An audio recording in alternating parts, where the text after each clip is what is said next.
Imagine waking up and your house literally talks to you. Your watch buzzes to tell you to stand up because you've been sitting too long, and a robot named Dusty is sweeping your floor while you sleep. Crazy, right? But here is the real question. How do you actually talk about this stuff in English without sounding like a textbook from 1990? We aren't just chatting about gadgets today, we are breaking down the exact words and phrases you need to survive in a high-tech world. If you want to stop feeling awkward when explaining how your phone works or how you order groceries online, you are in the right place. Before we dive deep, here is a sneak peek at the 10 big questions we are answering today. Question 1. What is the one word you should use instead of very new? Answer: modern. Question 2. What do we call small, cool electronic tools? Answer: gadgets. Question 3. What is the magic phrase your GPS says when you finish a trip? Answer: arrived at your destination. Question 4. When shopping on your phone, is it in the app or on the app? Answer: it is on the app. Question 5. If you use technology to do work fast, are you lazy? Answer: no, you are efficient. Question 6. What is a fancy verb that means to make your life better? Answer: elevate. Question 7. How do you describe the watch that tells you to drink water? Answer: it tracks your health. Question 8. What is the feeling of having enough water in your body? Answer: hydrated. Question 9. What word means easy for everyone to use? Answer: accessible. Question 10. What is the phrasal verb for taking a break from technology? Answer: unplug. Ready? Let's get into the details. Question 1. What is the one word you should use instead of very new? Answer: modern. Okay, let's start with the basics. You see a new phone or a cool car. You might want to say,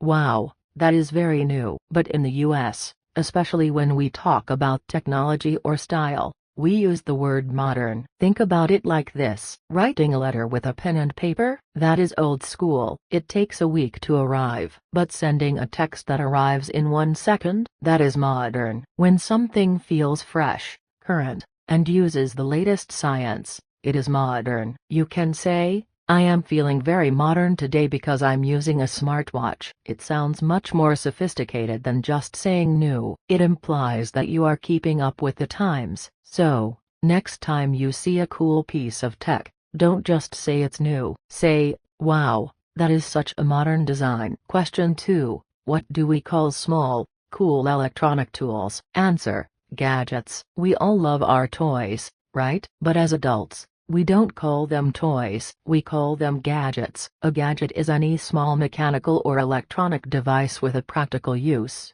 but which is often thought of as a novelty. Your smartphone is a device, sure, but your smartwatch, that's a cool gadget. Wireless headphones, gadgets. Even that little machine that froths your milk for coffee is a kitchen gadget. It's a fun word. It sounds less serious than equipment or appliance. If you search for English vocabulary for daily life, you will see this word pop up a lot because we use it all the time. Check out my new gadget.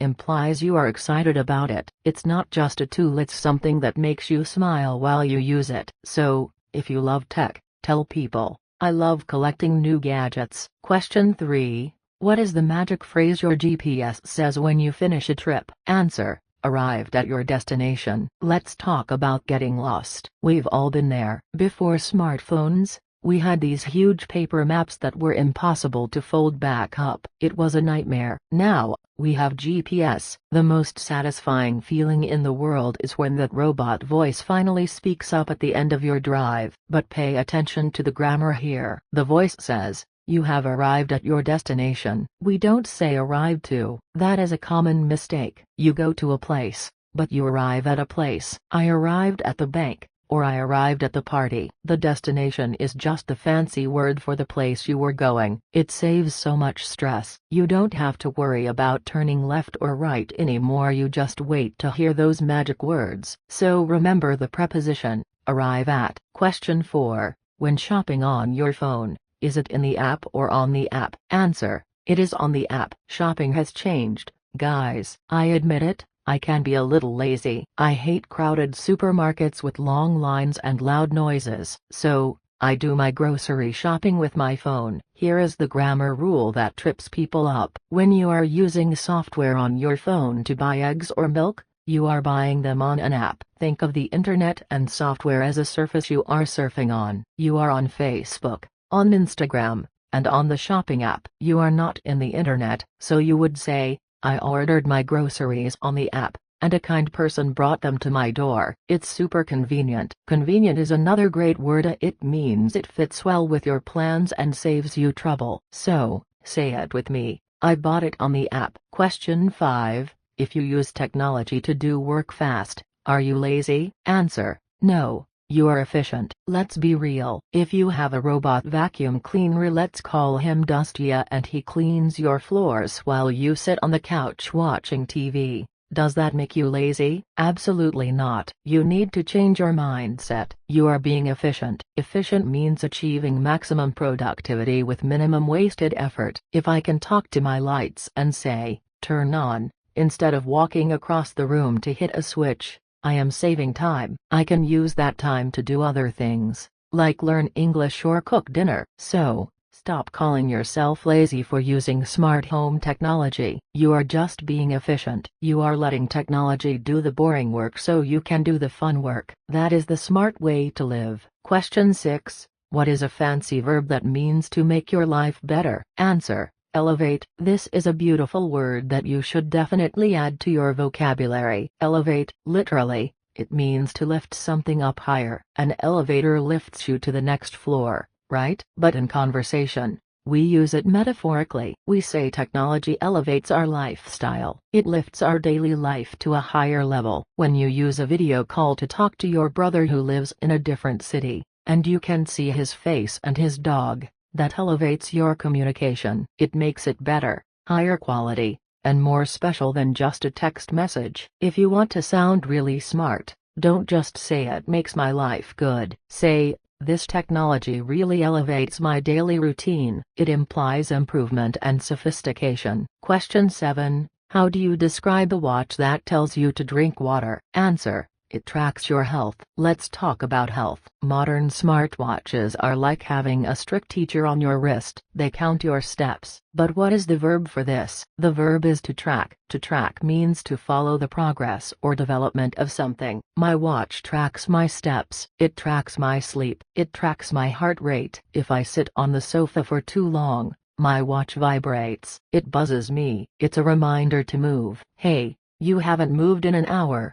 Get up. It's helpful because we forget. We get busy working or scrolling, and we forget to move our bodies. So, using a device to track your activity is a great way to stay healthy. You can say, I am tracking my progress toward 10,000 steps today. Question 8. What is the feeling of having enough water in your body? Answer, hydrated. This goes hand in hand with tracking. There are apps now that remind you to drink water. Drink water. Drink water. It sounds annoying, but it is important. When you have drunk enough water, you are hydrated. If you haven't drunk enough, you are dehydrated. Technology helps keep us hydrated. It's funny to think we need a phone to tell us to drink, but hey, whatever works, right? Staying hydrated keeps you focused and energetic. So, if someone asks why you have that app on your phone, you can say, it helps me stay hydrated throughout the day. It's a specific, medical-sounding word that is very common in the fitness and health community. Question 9.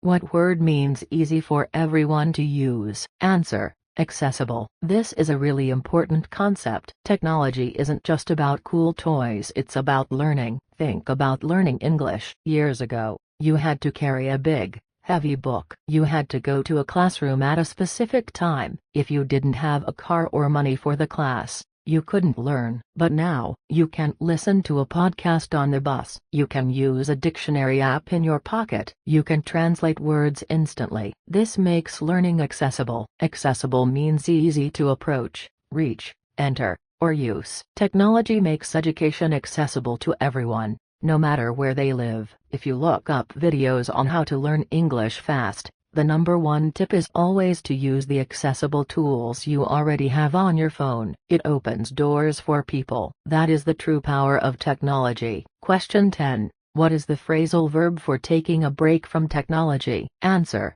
unplug. We have talked about how great technology is, but we need balance. Sometimes, the notifications, the beeps, and the buzzing are too much. When you decide to put your phone away, turn off the computer, and just go for a walk in nature, we call that unplugging. You are acting like a machine that pulls the plug out of the wall. You are disconnecting to recharge your own energy. It is healthy to unplug on Sundays. Leave the phone in the other room. Drink coffee that a machine made, but drink it with a real friend. Look at the trees, not a screen. So, the next time you feel stressed, tell your friends, "I'm going to unplug for the weekend." They will understand that you are taking a digital break. So, there you have it. 10 powerful ways to talk about the modern world, from being efficient with your robot vacuum to unplugging for your mental health. Technology changes fast, but if you master these words, you will never be left behind in the conversation. We really hope this helps you elevate your English skills. Now, I have a small favor to ask. If you learned even one new word today, please hit that like button. It really helps us out. And if you want to keep learning with us, make sure to subscribe to the 10-Minute English Academy. We post videos that make English easy and fun. Also, I'm curious, what is your favorite gadget? Is it your phone, your watch, or maybe your air fryer? Let me know in the comments below. I'd love to read your answers. Thanks for hanging out with me today. Stay efficient, stay modern, and I'll see you in the next video. Bye.